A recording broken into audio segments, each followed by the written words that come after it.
अस्सलाम वालेकुम व्यूअर्स, कैसे हैं आप? उम्मीद है कि आप खैरियत से होंगे। हम अपने डेली लाइफ में ऐसे जुमले इस्तेमाल करते हैं उर्दू में, जैसे कि वो आपको बहुत हैरत से देख रहा है, उसने मुझसे रास्ते जुदा किए हैं, आपको तो जाना ही है, अगर वो मुझसे बात करना नहीं चाहता तो ना सही। अब इन जुमलों में देखें, कुछ अल्फाज इस्तेमाल हुए हैं। हैरत से देखना, रास्ते जुदा करना, जाना ही है, तो ना सही, ऐसे वाले अल्फाज इस्तेमाल हुए हैं। जब हम इनको इंग्लिश में ट्रांसलेट कर रहे होते हैं तो वो कौन से स्ट्रक्चर्स हम इस्तेमाल करेंगे जिसके ज़रिए हम आसानी से इनको इंग्लिश में बोल सकें। तो आज की इस लेक्चर में ये डिस्कस कर लेते हैं। तो आइए शुरू कर लेते हैं। पहला जो स्ट्रक्चर है हमारा, look at someone so amazingly, ये इस्तेमाल होता है किस चीज़ के लिए? किसी को बहुत हैरत से देखना कहने के लिए। अब इसका फार्मूला क्या होगा? देखें, सब्जेक्ट के बाद look at someone so amazingly. अब इधर जो लुक है वो टेंस के मुताबिक अपने आप को चेंज करेगा, कभी सेकंड फॉर्म में जाएगा, कभी फोर्थ फॉर्म में चला जाएगा। और समवन की जगह में नाम आया तो वो हम लगा देंगे, या तो कोई भी प्रोनाउन वहाँ लग सकता है। जैसे कि वो आपको बहुत हैरत से देख रहा है, वो आपको बहुत हैरत से देख रहा है। He is looking at you so amazingly, he is looking at you so amazingly. अब यहाँ लुक क्या हो गया? लुकिंग, क्योंकि ये प्रोग्रेसिव का सेंटेंस था। आप मुझे इतनी हैरत से क्यों देखते हो? आप मुझे इतनी हैरत से क्यों देखते हो? Why do you look at me so amazingly, why do you look at me so amazingly. यहाँ पे देखें ना, फिर डू लग गया, क्योंकि यहाँ पे प्रेजेंट इंडेफिनिट का टेंस है। हमें उसे इतनी हैरत से नहीं देखना चाहिए, हमें उसे इतनी हैरत से नहीं देखना चाहिए।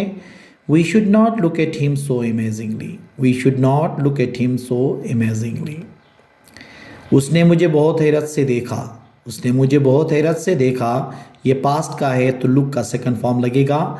He looked at me so amazingly, he looked at me so amazingly. ये था हमारा पहला। अब दूसरा जो स्ट्रक्चर है, पार्ट वेज विथ।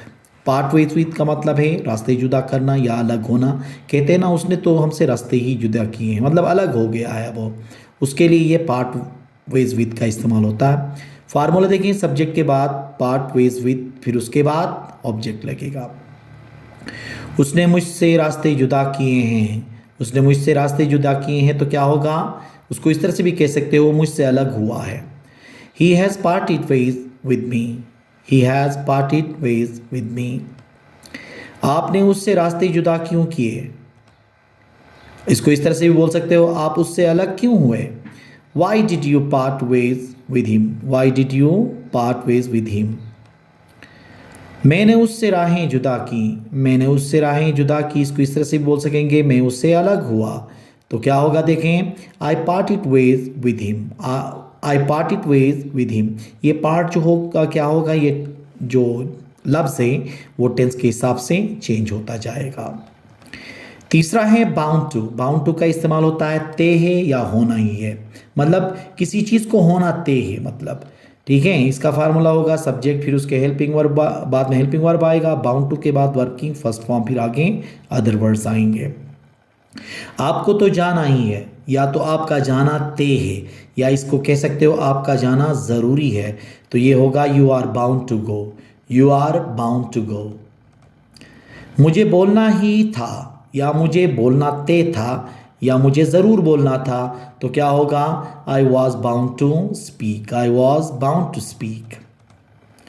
उससे पास होना ही था, इसको ये कह सकते हो उससे पास होना तय था। तो क्या कहोगे? He was bound to pass, he was bound to pass. Last है सो बीट। सो बीट का इस्तेमाल होता है तो ऐसा ही सही, या ऐसे ही सही, ना सही, ऐसे जुमलों के लिए हम सो बीट का इस्तेमाल करते हैं। पहले सेंटेंस, फिर उसके बाद सो बीट लगाएंगे। जैसे कि अगर आप पढ़ना नहीं चाहते तो ऐसे ही सही, अगर आप पढ़ना नहीं चाहते हैं तो ना सही भी आप कह सकते हो, ठीक है। तो इसके लिए क्या होगा? If you do not want to read so be it, if you do not want to read so be it. अगर वो मुझसे बात करना नहीं चाहता तो ना सही, अगर वो मुझसे बात करना नहीं चाहता तो ना सही। तो क्या होगा? If he does not want to talk to me so be it, if he does not want to talk to me so be it. अगर आप ये मोबाइल ख़रीदना नहीं चाहते हो तो ना सही।